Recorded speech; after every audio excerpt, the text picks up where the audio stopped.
Moja ya faida kubwa utakayoipata unapotumia Excel sheet kwenye kumanage biashara yako ni kwamba kwanza kabisa unaweza kutumia hizo sheet kwenye kompyuta yako, kwenye simu au tablet ukiwa offline. Hauhitaji internet ili kuweza kuitumia. Kwa muda wote utajaza taarifa zako na kuupdate automatically kile ambacho umekiandika.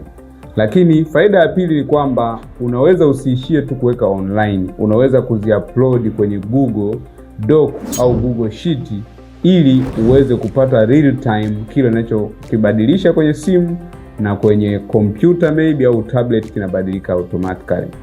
Hapa inamaanisha kwamba kama biashara yako unayofanya kuna mtu mwingine anayeuza au kuisimamia, wewe kama mmiliki wa biashara una uwezo wa kupata moja kwa moja mabadiliko yanayotokea kwenye biashara yako ukiwa unatumia Excel sheet.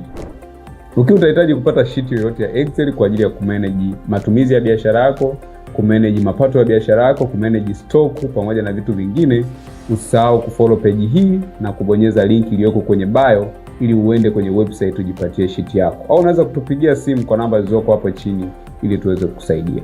Jina langu ni Joel Kadaga kutoka JM. Karibu sana.